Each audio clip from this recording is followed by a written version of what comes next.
त्यामध्ये बोलणार नाही प्राजक्ता माळींच्या संदर्भात. ते काही झालेलं प्रकरण, ती तक्रार केली, त्याची योग्य चौकशी व्हावी. आरोपी अद्यापही काही मोकाट आहेत. पुणे मध्ये आरोपीचा खून झालेला आहे आणि जे काही तो आता सुरेश धसांनी सांगितलं, तो आकाच्या वरचा पुन्हा एक बाका आहे जे सगळं वाचवतोय. तो सुद्धा अरे राजकीय राजाश्रय असल्याशिवाय या प्रकरणाला ज्या पद्धतीने हाताळलं जात आहे ती न्यायाची अपेक्षा होऊ शकत नाही, करू शकत नाही. आणि सरकार एवढी बदनामी असून शांतपणे सगळं बघत आहे. मुख्यमंत्री, दोन्ही उपमुख्यमंत्री अगदी शांतपणे या प्रकरणाला हाताळते. कुठेही स्पेशल फोर्स लावली, स्पेशल टीम लावल्यात असं आम्ही कधी ऐकलं नाही. प्रॉपर्टी जप्त केली, राहील जप्त. अनधिकृतपणे मिळवलेली प्रॉपर्टी आहे, कारण हे चोरच आहेत सगळी. यांनी खंडणी वसूल करूनच मिळालेली प्रॉपर्टी आहे, गेली काय, राहिली काय, तुम्ही आरोपी शोधत नाही.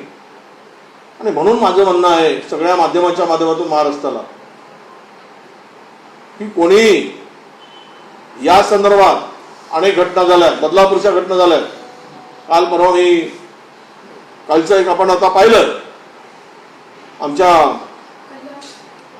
कल्याणची घटना. यावर सिनेसृष्टी काल मला पत्रकार परिषद झाली, मी त्यामध्ये बोलणार नाही प्राजक्ता माळींच्या संदर्भात. ते काही झालेलं प्रकरण, ती तक्रार केली, त्याची योग्य चौकशी व्हावी. परंतु महाराष्ट्रामध्ये अशा घटना घडत असताना त्यावेळेस मला कोणी दिसलं नाही, फिल्म दृष्टीचे कोणी काही यावर प्रतिक्रिया देताना दिसले नाही. आणि याचं पत्रकार परिषद घेऊन जर विषय डायव्हर्ट होत असेल, कृपा करून आमची विनंती आहे की हे प्रकरण अभिनेत्रीवर झालेला अन्याय त्याला जोडून ह्या विषय कुठेही मागे पडता कामा नये. ते पुढे करून,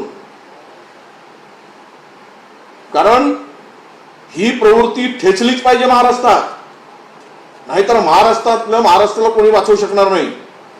असे जर सांड मोकाटपणे फिरतील, कायदा तोडून खून करून हजारो खून पचवतील, उद्या खुल्या महिलांचं शोषण करतील, खुल्या वसुली करतील. त्या जिल्ह्यामध्ये इतका भ्रष्टाचार बोकाळलेला आहे, अनधिकृतपणे जमिनी बळकवल्या आहेत.